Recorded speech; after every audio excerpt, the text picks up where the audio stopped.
Et il est allé se réfugier chez les Philistins. Alléluia. Amen. Et David, en fuyant, il a fui avec toute une équipe, une armée, avec ses épouses, avec les enfants de ceux qui le suivaient. Et ils sont allés à Sigla. C'est là qu'il a confié sa famille.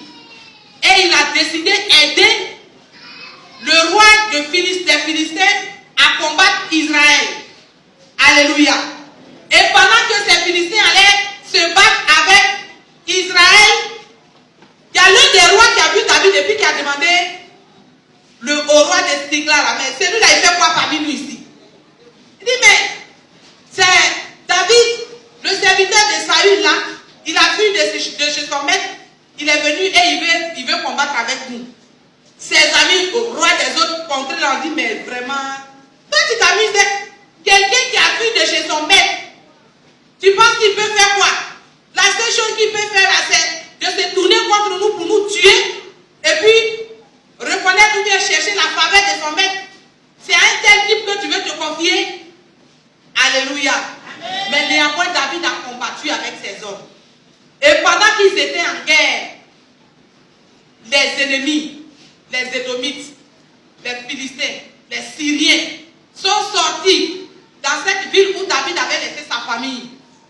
Alléluia. Ils n'ont tué personne. Ça, c'est dans le livre de 1 Samuel, chapitre 30. Ils n'ont tué personne, mais ils ont pris en otage les enfants, les femmes, toute cette équipe que David avait laissée auprès de ce roi-là pour aller combattre. Alléluia. Amen. Alléluia. Amen. Ils ont pris tout le monde. Ils ont pris les enfants des guerriers qui étaient avec David. Ils ont pris les épouses des guerriers qui étaient avec David. Ils ont pris tous leurs biens, leurs moutons, leurs bœufs, leurs chevaux, leurs trésors. Tout ce qui avait été gardé auprès de ce roi-là a été pris en otage, y compris les deux femmes de David. Amen. Amen. David revient de la guerre et il vient trouver la ville en feu et en flamme. Aïe. Alléluia. Alléluia. Amen. David vient trouver la ville dans laquelle se trouvaient ces deux femmes, les femmes de ces guerriers, leurs trésors, leurs biens, tout est en feu et en flamme. Et il ne sait que dire et que faire. Certainement qu'il s'est dit que tout est fini pour eux. Tout le monde est mort. Et qu'est-ce qu'ils ont fait? Ils se sont assis et ils ont commencé à pleurer, à se lamenter. Alléluia. Alléluia. Amen. Et c'est ce que nous sommes en train de lire ici. L'ancien l'a déjà lu. Oh Dieu, tu nous as repoussés, tu nous as dispersés, tu t'es irrité. Relève-nous. Tu as ébranlé la terre, tu l'as déchirée. Répare tes brèches, car elle chancelle. Tu as fait voir à ton peuple des choses dures. Alléluia. Tu as fait voir à ton peuple des choses dures. Comment ton peuple, ton serviteur peut aller combattre pour défendre sa cause et puis derrière lui, tu tues, selon lui, tu tues son épouse, ses épouses, tu tues les épouses de ces guerriers et tu fais apporter tout ce qui leur appartient. Tu nous as fait voir des choses dures, des choses terribles, des choses désagréables. Oh Dieu. Alléluia. Tu nous as abreuvés d'un vain détourdissement. Tu as donné à ceux qui te craignent une barrière pour qu'elle s'élève à cause de la vérité. David a pleuré. Si vous voulez, je ne vais pas me mettre à lire tout le passage 1 Samuel chapitre 30. Tu nous as fait du mal. Tu nous as tourmentés. Et ils ont commencé à pleurer. Ils ont commencé à se lamenter.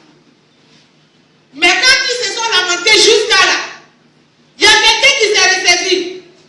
Et puis qui a dit, mais attends. Donc on va passer notre temps à pleurer comme ça.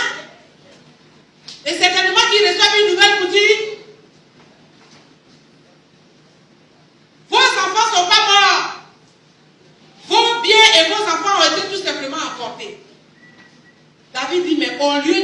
lamenter, au lieu de chercher à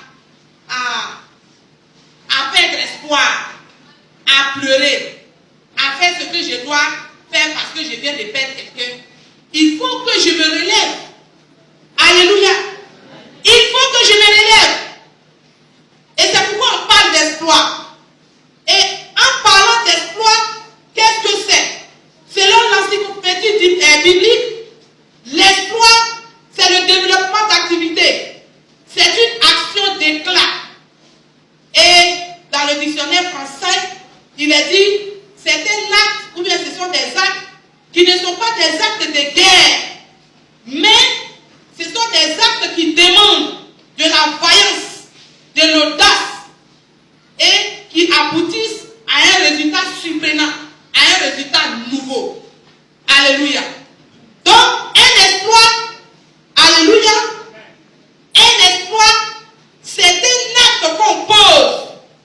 Un acte qui n'est pas un acte de guerrier, mais un acte de vaillance, un acte d'audace, un acte de force et de courage qui aboutit à un résultat nouveau, qui aboutit à une réponse. Alléluia. Alléluia. Donc quand David a pleuré il a fini de pleurer, il dit attends, il faut que je me ressaisisse. C'est quelle histoire de pleurer, de me lamenter et de ne pas me ressaisir? Mais j'ai un Dieu.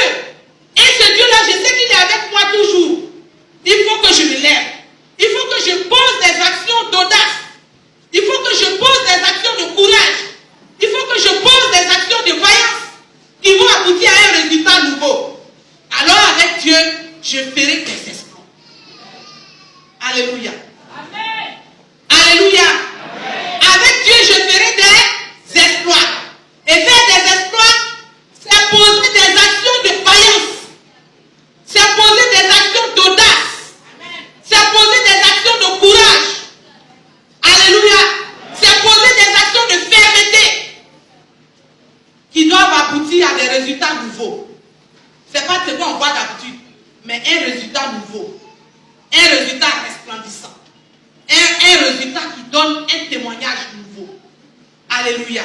C'est ce que David a fait. Amen. Les ennemis sont venus prendre les femmes de David, sont venus prendre les biens de David, sont venus prendre tout ce qui appartenait à David et a même mis le feu à la ville dans laquelle se trouvait David. Certes, David a pleuré. Certes, les guerriers se sont lamentés. Mais ils ne sont pas restés sur le champ pour croiser les bras pour dire comme ça a été fait, comme on peut faire, on n'y peut rien. On va laisser comme ça tomber. Ils ont dit non. Avec Dieu, nous allons faire des exploits. Même si Dieu nous a fait voir des choses dures, même si nous avons l'impression que Dieu nous a abandonnés, Dieu nous a laissé tomber, mais nous n'allons pas nous décourager. Nous allons poser des actions d'audace. Nous allons poser des actions de courage. Nous allons poser des actions de force. Nous allons poser des actions encourageantes qui vont aboutir à des résultats et qui vont nous faire voir des choses nouvelles dans notre vie. Alléluia. Amen. Alléluia. Amen. Et c'est ce que nous voulons faire ce matin. Nous avons vécu pendant 9 mois. Nous avons vécu pendant 12 mois. Alléluia. Alléluia. Amen. Nous avons vécu pendant 12 mois. Nous sommes dans le 12e mois, non? Nous sommes dans le 12e mois. Pourtant, l'ennemi ne nous a pas laissé tranquilles. Amen. De même que les ennemis sont venus apparaître dans la vie de David pour prendre ses biens, c'est de cette même manière aussi que l'ennemi est en action dans ta vie. Souvent, l'ennemi est en action dans ta vie pour te voler ta vie spirituelle. Amen. Ta vie spirituelle, pour te voler ta vie de prière, pour voler ta vie de couple. Ta vie spirituelle, tu n'arrives même pas à prier. Tu n'arrives plus à lire la Bible. Tu n'arrives plus à méditer. Tu n'arrives plus à penser aux choses de Dieu. Quand il s'agit de venir à l'église, tu es fatigué. Hier, j'ai demandé au frère Stéphane. Ça fait 3 dimanches. Je ne vois pas mon fils bien Eric. Et je suis passé chez lui hier à l'atelier, dans son endroit où il va. J'ai dit, mais mon garçon, Ça fait 3 dimanches que je ne peux pas. Ton épouse au toit, je ne peux pas. Qu'est-ce qui s'est passé? Il dit non, la vieille mère est allée. 3 dimanches. Il est fidèle sabbat. Sans venir à l'église. Et je te demande, tu dis, il n'y a rien. Il dit non, la vieille, ça va aller. Il dit, mais mon enfant, pas courage. Tu as besoin d'être en communion avec tes frères. Si tu es malade, on peut comprendre. Si tu me disais que tu étais malade, là, j'allais prier pour toi. Et puis informer l'église que le frère Pierre-Éric est malade. Pour qu'on te rende visite, pour qu'on prie pour toi. Mais il n'y a rien du tout et tu ne viens pas, c'est pas normal. Donc à demain, est-ce que Pierre-Éric est là ce matin?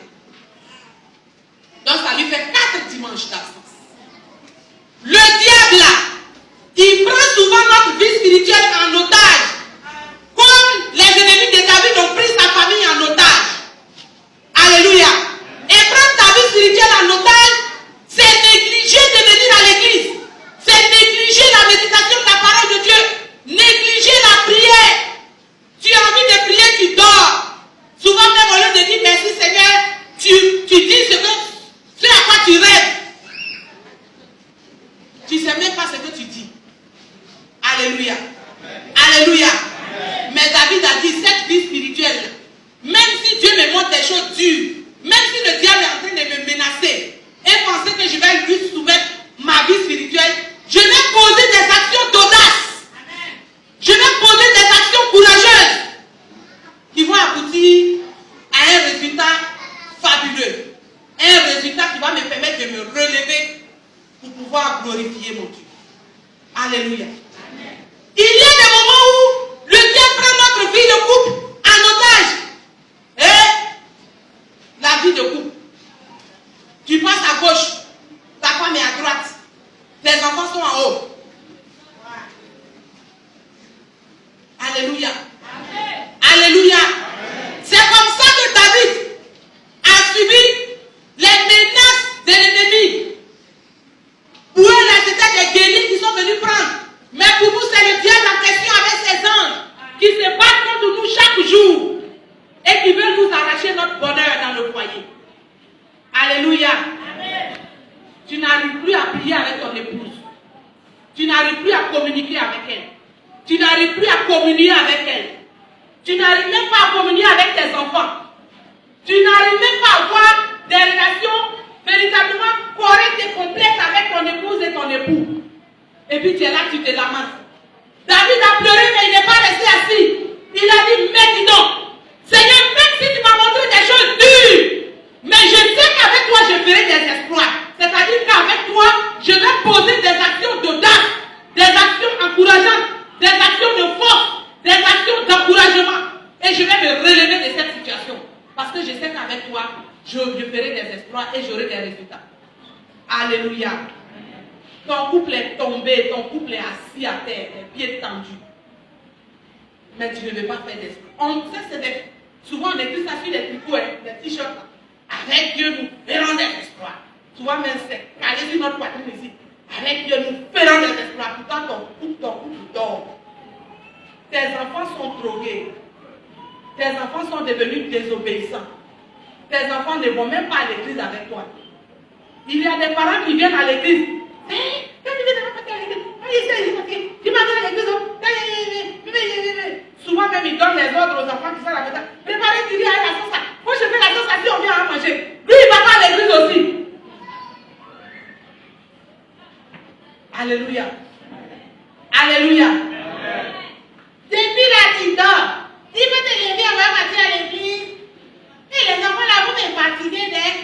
D'accord, si vous me levez, vous allez me dire, moi je ne vais pas venir à l'écart. Je m'en vais. Quand on veut faire des exploits avec Dieu, on pose des actions d'audace, des actions de courage, des actions de force. Alléluia. Pour amener les enfants à obéir, pour amener les enfants à être soumis, pour aboutir à des résultats excellents. Alléluia. Alléluia. Alléluia. De la même manière que les ennemis ont pris en otage la famille de David, le diable a pris ta santé en otage, mon frère et ma soeur. Ta santé en otage. Tu couches les médecins chaque jour. tu as toujours rendez-vous avec les cardiologues, avec les tensiologues.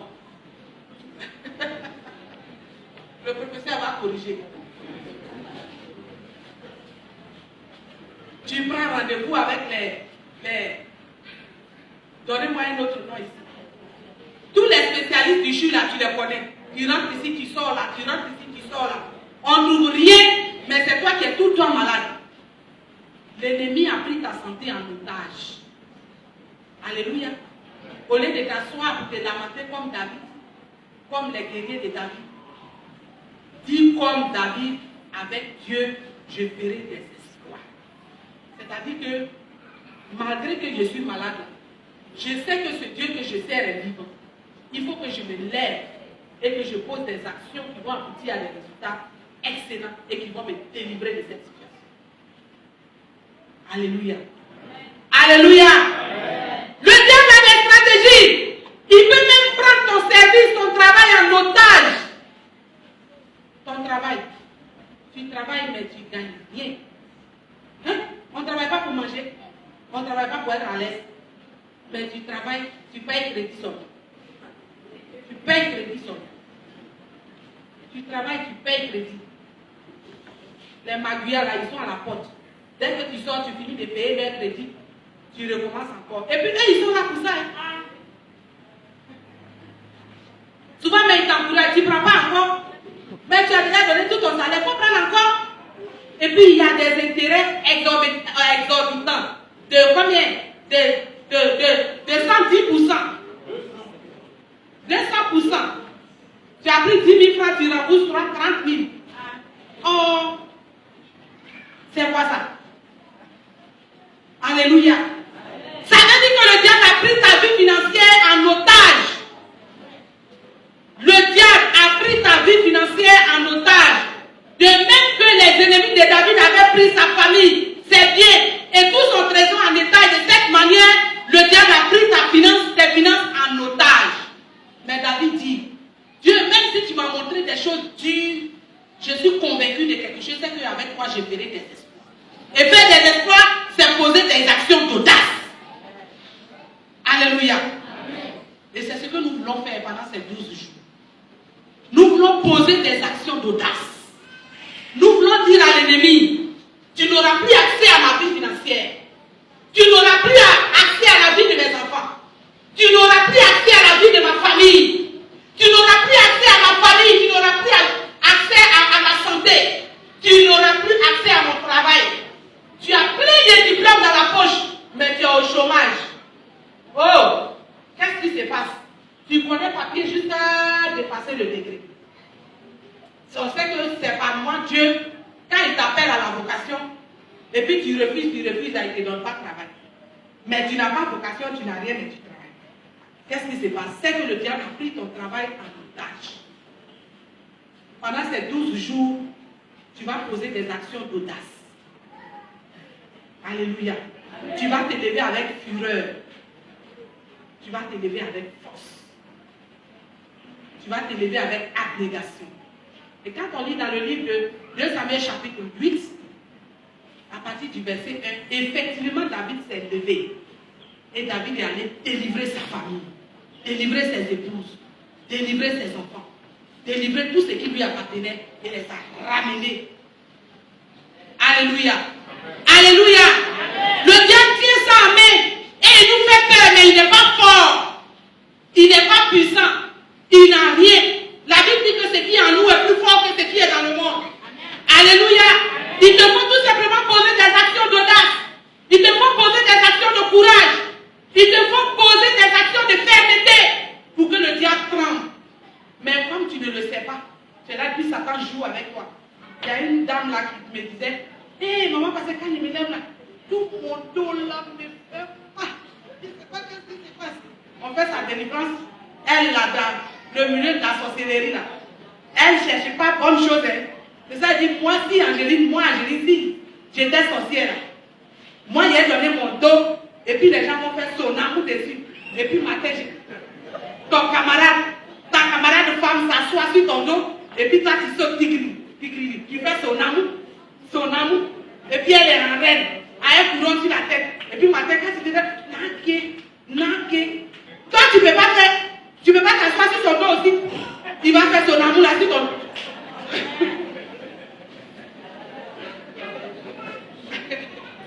Alléluia. Hein? Si la terre est ici là, dans le monde visible, tu es esclave. Là-bas aussi, là, tu vas être esclave. C'est quelle histoire? Donc, toi, tu aimes l'esclavage, quoi. Hein?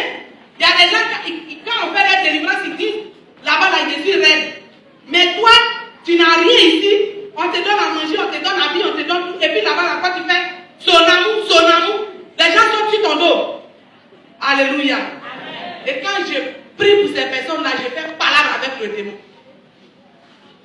Il y a un démon qui me disait, toi là, tu parles trop. Tu cries trop. Tu ne peux pas faire doucement. Il dit, je ne fais pas doucement avec vous. Pourquoi il a fait doucement? Il a fait doucement parce que tu es qui? Tu n'es rien. Il faut que je crie sur toi pour que tu quittes la vie de cette personne.